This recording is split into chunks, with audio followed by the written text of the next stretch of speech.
Voyons maintenant comment utiliser les formules sur les probabilités conditionnelles. Alors, pour rappel, soit A et B deux événements non certains de probabilité non nulle, la définition nous donne P de B sachant A égale à P de A inter B divisé par P de A, et bien sûr, dans l'autre sens, P de A inter B égale à P de A fois P de B sachant A est égal à P de B fois P de A sachant B, car P de A inter B est égal à P de B inter A. Donc c'est commutatif. Alors les propriétés. Toutes les propriétés vraies pour les probabilités non conditionnelles, le reste pour les probabilités conditionnelles. Exemple, P de B sachant A plus P de B bar sachant A est égal à 1. P de B union C sachant A plus P de B inter C sachant A est égal à P de B sachant A plus P de C sachant A. Et enfin, nous avons la formule des probabilités totales. Si A1, A2 jusqu'à AN est une famille de sous-ensembles non vides d'un univers oméga tel que l'union de I égale 1 à N des AI est égale à l'univers oméga, et si pour I différent de J, AI inter à J égale l'ensemble vide, alors on a une partition de l'univers. Et alors P de B égale à P de B inter A1 plus, etc. P de B inter AN, ce qui nous donne donc P de A1 fois P de B sachant A1 plus ainsi de suite P de AN fois P de B sachant AN. En particulier, on a P de B égale à P de A inter B plus P de A bar inter B est égal à P de A fois P de B sachant A plus P de A bar fois P de B sachant A bar. Effectivement, comme A et A bar forment une partition de l'univers,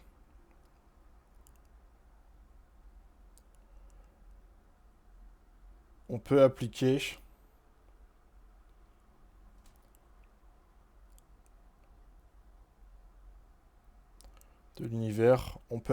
la formule des probabilités totales.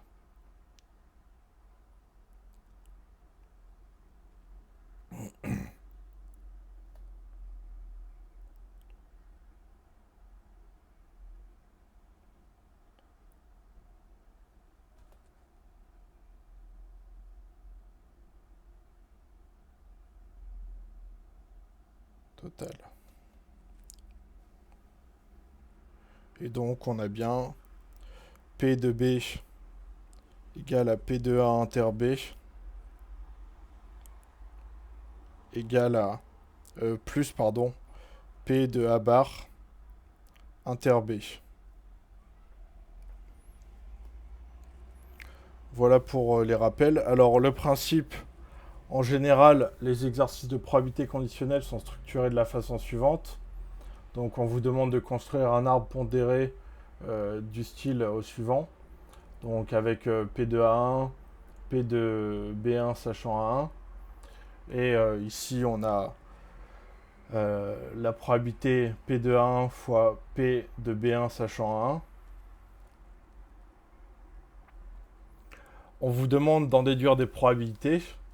Pour cela, la somme des probabilités des branches issues de la même origine vaut 1.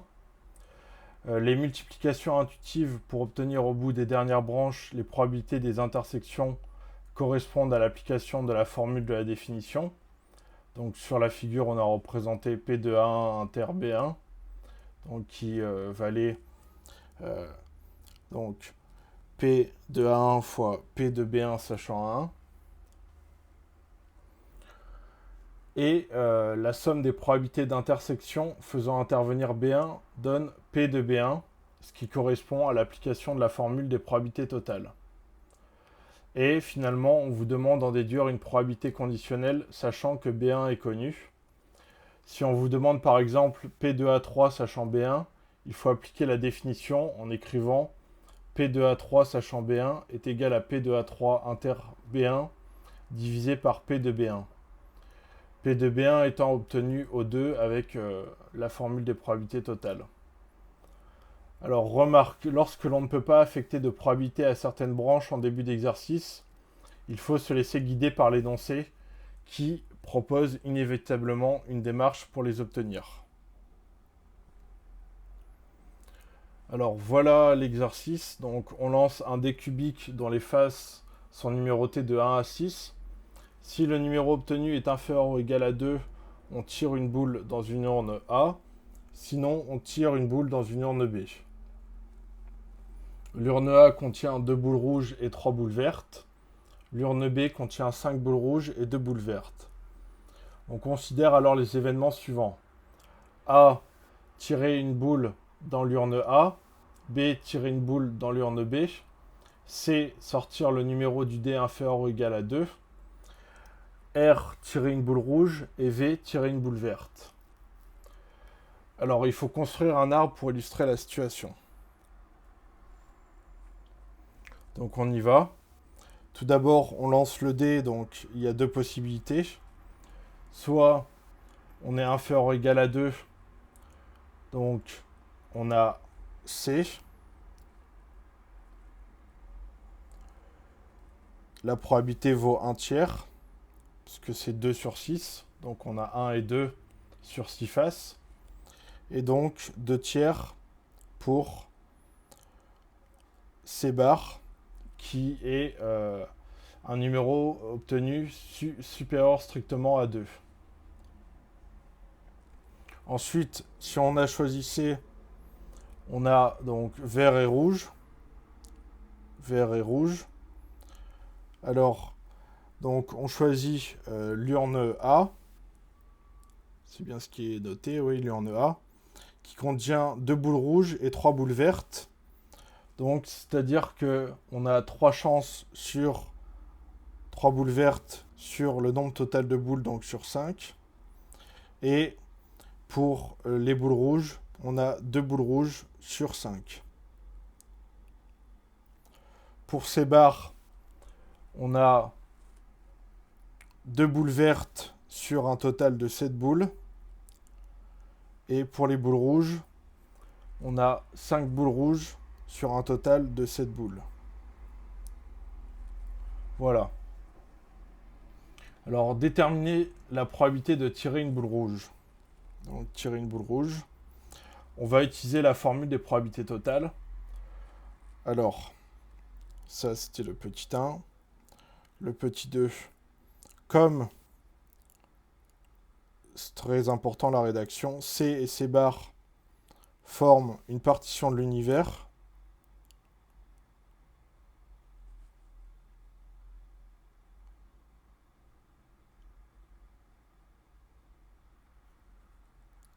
On peut appliquer la formule des probabilités totales.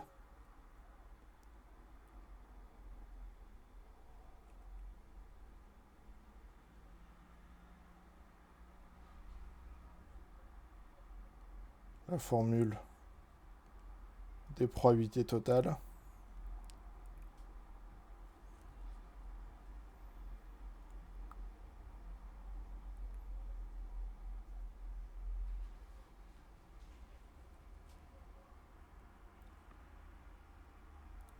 Et donc on aura P de R égale à P de C inter R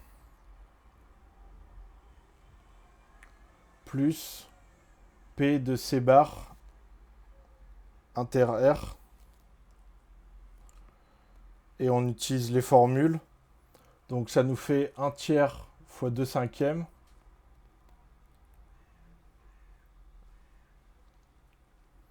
Plus 2 tiers fois 7 cinquièmes.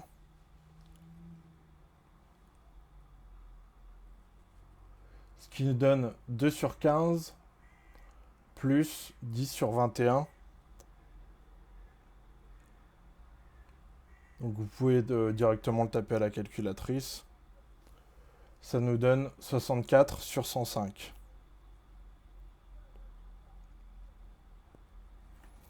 Et enfin, la question 3. Une personne effectue l'expérience à la fin de laquelle elle tient une boule rouge. Quelle est la probabilité que la boule qu'elle tient vienne de l'urne A? Donc, on recherche à savoir la probabilité de A sachant R. Donc, l'énoncé demande